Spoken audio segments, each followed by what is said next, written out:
what you want, when you want it, where you want it. This is The Mesh. This episode of the Caregiver Community is sponsored by Pace at Home.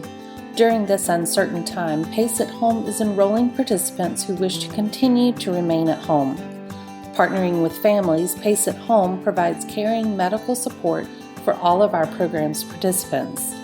Visit us on our website or give us a call at 828-468-3980 to talk with a representative that can discuss with you the Pace at Home all-inclusive medical approach. Pace at Home is the champion for seniors wishing to remain in their community.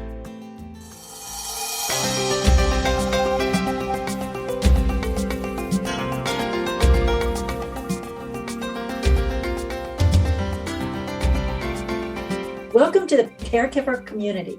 This is a place where we talk about the joys and the challenges of caring for our aging parents as well as caring for ourselves. I am Frances Hall, Executive Director of ACAP Community, Adult Children of Aging Parents.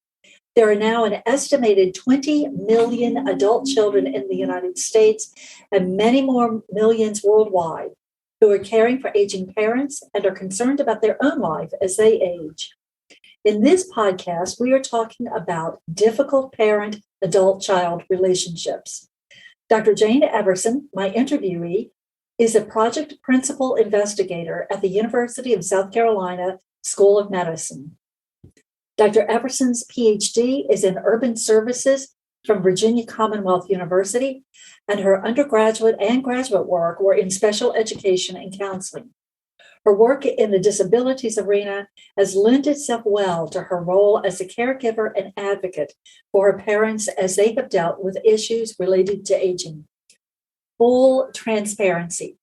Dr. Everson joined me in the early days of ACAP, and together we put in place all the details to help ACAP grow beyond a small local effort in Hickory, North Carolina. Jane and I transitioned Adult Children of Aging Parents, the local original effort, into ACAP Community, the nonprofit we are today, and began expanding chapters beyond Hickory. In fact, Jane and I began ACAP podcasts together in 2015. So if you listen to some of the earlier podcasts, you'll hear both of us. I will always credit Jane not only with being my good friend, but providing much of the foundation that without question has provided the base on which ACAP has grown into what we are today. Jane, thank you so much for the many gifts you have given to ACAP through the years and for being part of an ACAP podcast once again. How are you today? I'm good, Frances. Thank you for inviting me. Oh, this is fun. You and I are not alone in having had a less than perfect relationship with parents for whom we later became their caregivers and advocates. In fact, from my conversations over the years, I think this is fairly prevalent, but something we really don't talk about very much. So thank you for having the courage to give such personal voice to a difficult part of the caregiving journey. So let's unpack this a bit. What do you mean by imperfect parent-adult-child relationship?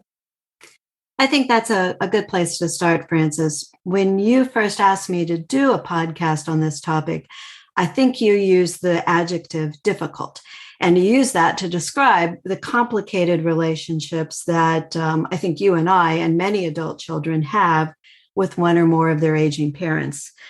When I was preparing, I struggled with the adjective difficult, I think because so much has been said about children who have difficulties with their aging parents, and it's usually because of behavior problems. And by that, I mean behavior problems that are frequently on the part of the parents, and they're a result of isolation or maybe age-related sensory losses, memory loss, or dementia.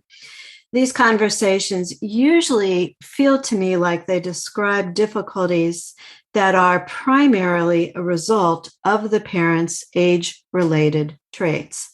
They also usually feel to me like they refer to relationships that were once mutually healthy, but now are difficult only because of the age-related issue. However, as you alluded to in your opening comments, I think there's a segment, maybe even a very large segment of adult children who are struggling to care for their aging parents because they've had difficult lifelong relationships with them. That is, the relationship was difficult before the aging process became apparent, and aging did nothing more than add fuel to the caregiving fire. If we think about it, when we're children, we believe our parents are perfect.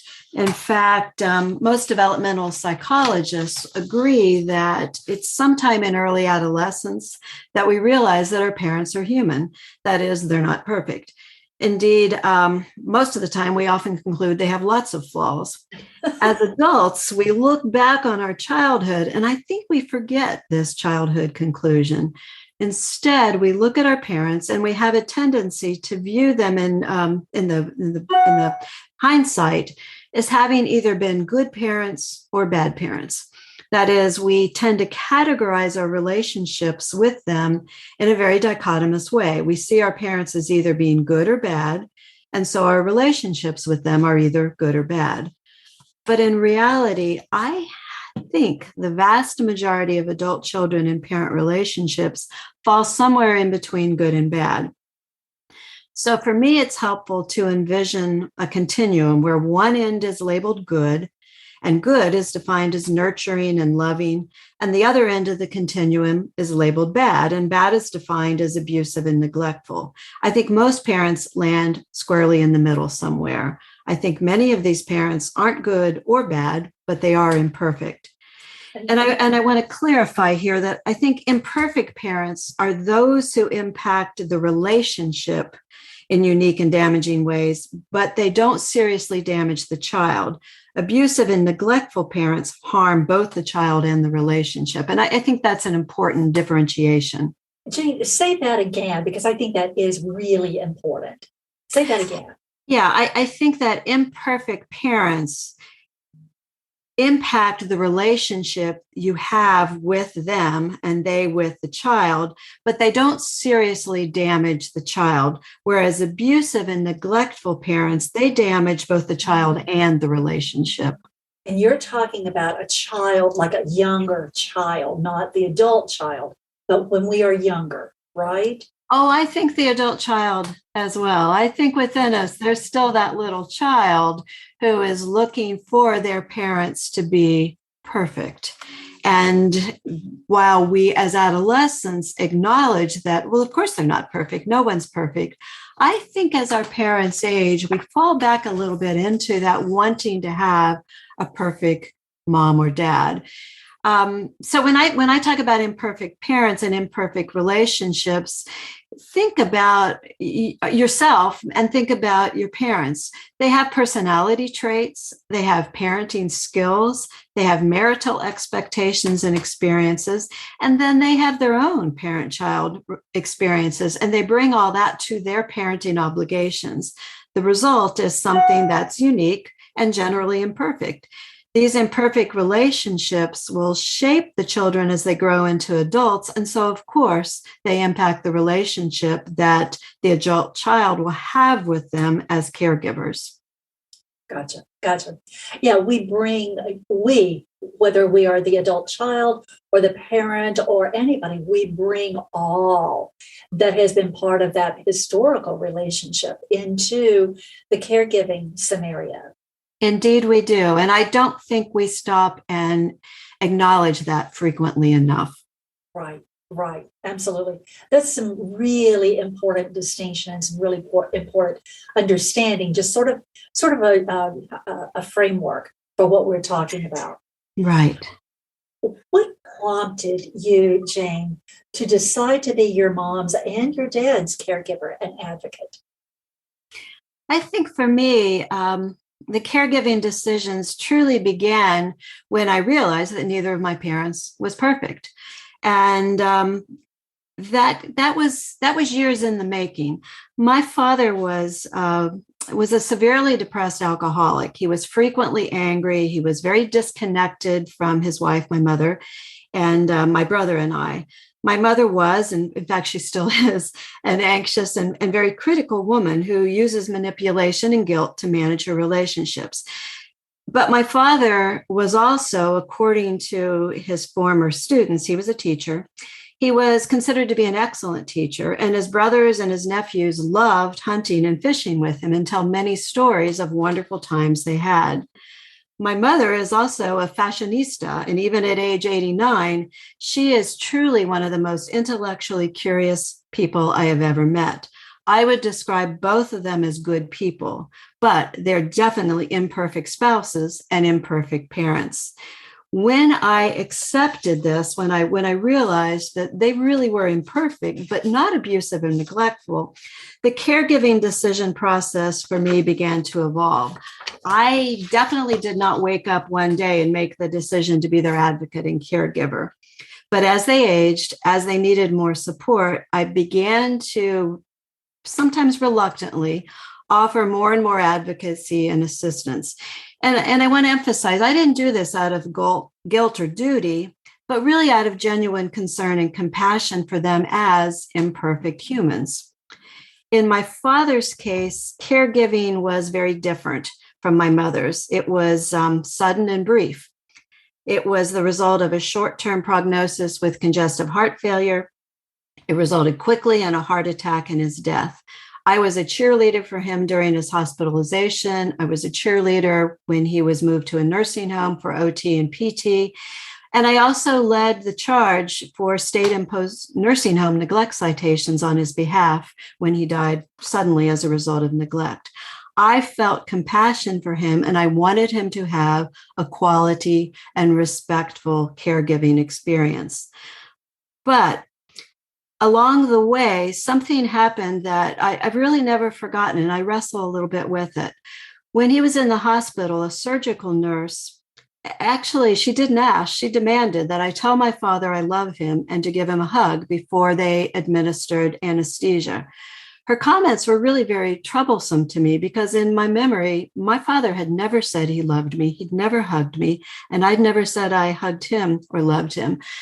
The fact that it was an expectation from this nurse that an adult child would have that relationship with her father really troubled me. And it was the first time that I really began to think about, how do I feel about my father as an imperfect human, but also as my father?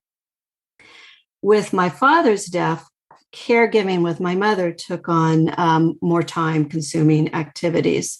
And it's been a multi-year process with her. It's been a process of helping her with financial decision-making, helping her downsize her house and move closer to me.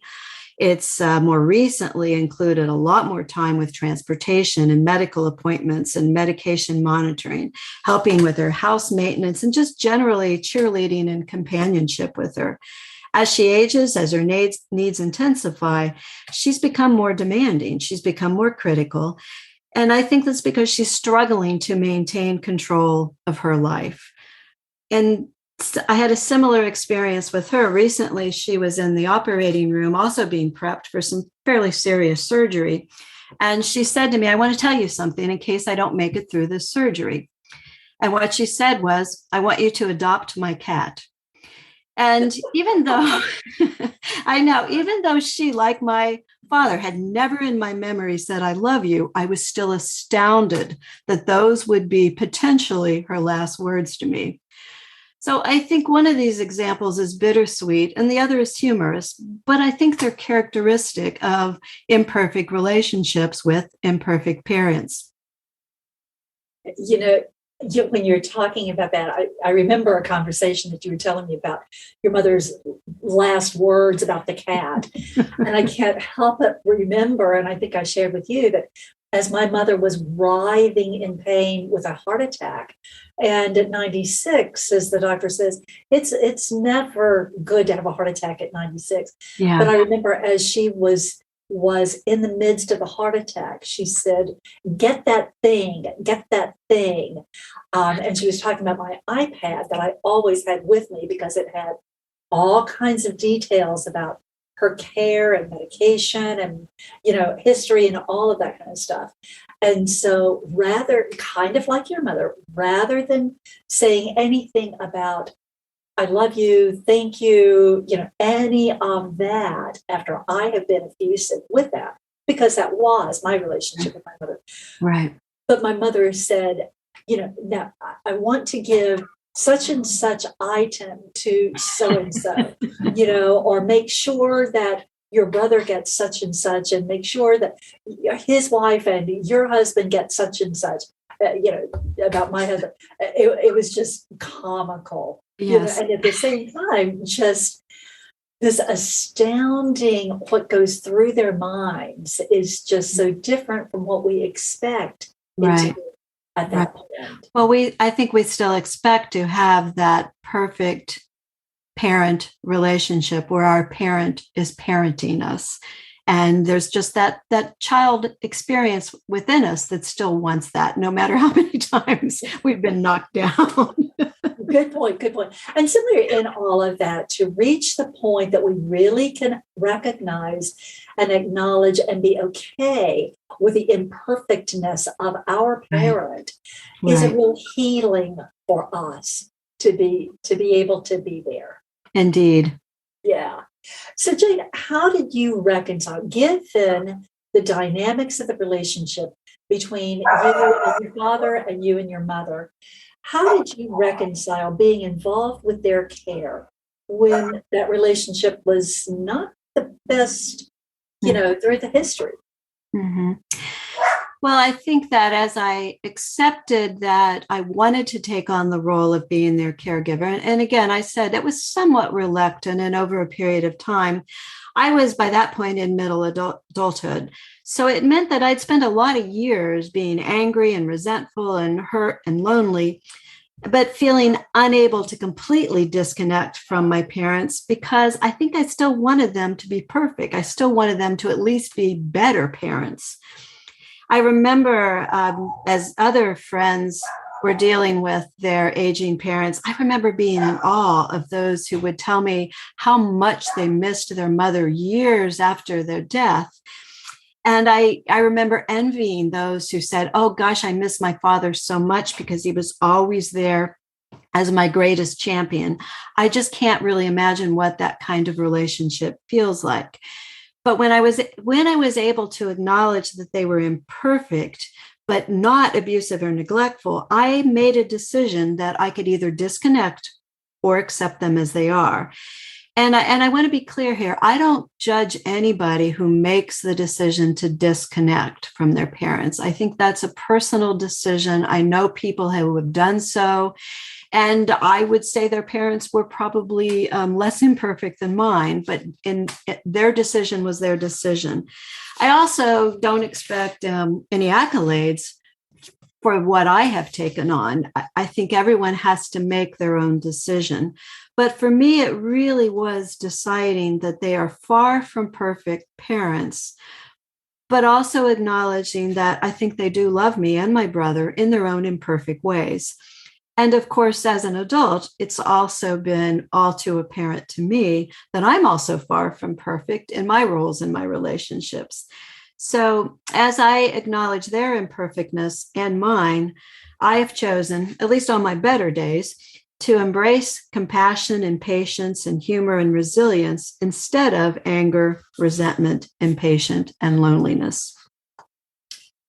Yeah, as you're saying that, I keep thinking each of us has the right and the responsibility to make very personal decisions. And there is no guidebook. It is just what is real and authentic for us. Right. And trying to be compassionate. Yes, absolutely. Yeah. So are there some specific things that help you cope with this new role of being your parents' caregiver at times, an advocate? It's not a switching roles. We never switch roles with our parents. But were there some things that helped you with that? Yeah, I think that, and again, I know I've said this already, but I think just acknowledging that they are imperfect and I am imperfect, and indeed all human relationships are imperfect and complex. And once I realized that, having more frank and honest conversations with my husband, with my brother, with friends like you, people who have similar parent relationships, and really being honest about my feelings, I think this has allowed me to maintain a degree of rational thinking and detachment, which allows me to set boundaries and to be a better advocate. And there's always wine. Wine always helps. Wine and boundaries, absolutely. Absolutely. So in all of this, have you found that your perspective of your parents has changed? Oh, absolutely. I no longer expect my mother to say I love you or thank you. And I forgave my father for never doing so. Instead, I have really tried to accept the gifts that they gave me. I know that I am resilient, I am self-directed, I'm intellectually curious because of them. I also understand, and I think you alluded to this, that it's really important to tell people I love them, to hug them, and to accept them in their relationships without judgment or criticism. Those are some precious and truly lifelong gifts that your parents gave.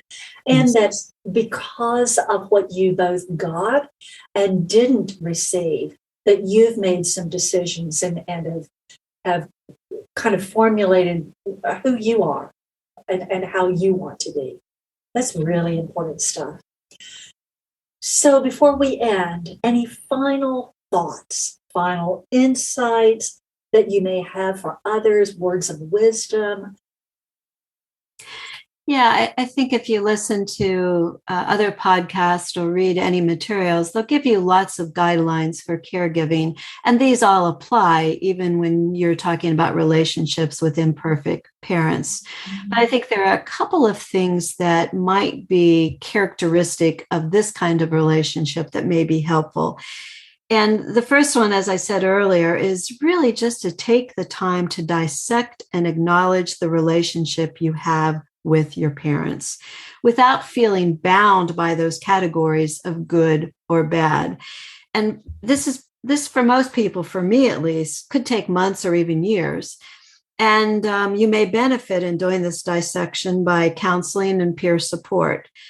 Once you can, if you can, accept the relationship, then try to forgive. And if you can, focus on what you are learning, what gifts your parents have provided you, and then how you can improve your own parenting and spousal relationships. I'm not suggesting that's easy, but taking the time to really dissect that relationship, acknowledging it with others, helped me to realize that not everyone has really perfect parents. And not everyone has abusive parents, but there's a whole lot of us there in the middle that struggle with wanting something we didn't get from our parents. And then second, based on how you feel about the relationship, just decide what you're willing and able to do or not do as a caregiver. If you decide on complete estrangement from your parent or parents, know that you may feel a need to redefine those boundaries as they age and as you age. But if you decide to accept any responsibility for caregiving, make sure that you set boundaries. And if you can, let your parents know what those boundaries are. You may need to more fully define them. You may need to adjust them as your parents age, but having boundaries and being clear on what they are is really helpful in allowing you to be an advocate, but in a detached and compassionate way.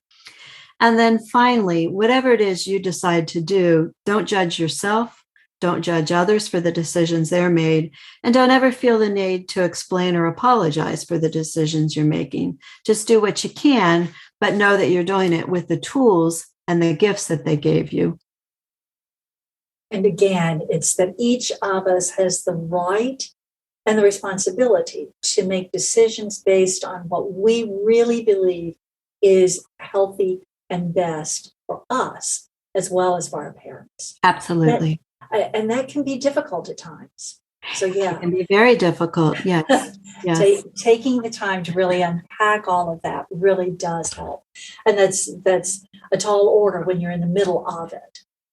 It absolutely is. But I think it's essential that you take the time to acknowledge the relationship so that you can set the boundaries and be a better advocate and caregiver in whatever way you feel comfortable doing.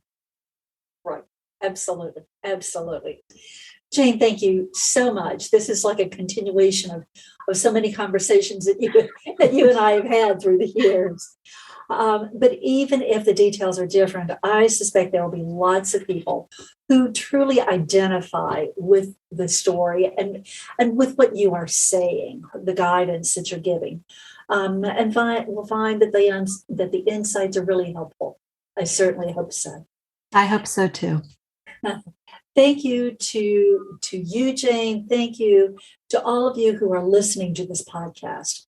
We truly hope that the information will be helpful in your journey with your loved ones, and that you will share this podcast with others you think they benefit. And before we end, we definitely want to say thank you to Pace at Home in Hickory, North Carolina, our sponsor for this and all our ACAP podcasts. We are indeed grateful for their support. This program is part of the Mesh network of online shows and podcasts. You may find more of our Caregiver Community podcast on any of the platforms where you listen to podcasts and our website, www.acapcommunity.org. While you're on our site, we hope you will take a few minutes to learn more about ACAP, our educational programs, and our local chapters and all of our online resources. And if there are other topics you would like for us to address as a podcast, please do let us know. There's a way on the website that you can do that. As we say so often in ACAP, regardless of our background, our education, our career, or anything else, when it's our mother, our father, our loved one who needs help, caring for and advocating for that person becomes very personal and extremely important. So please care well for your loved ones, but also remember to take care of you. Stay well.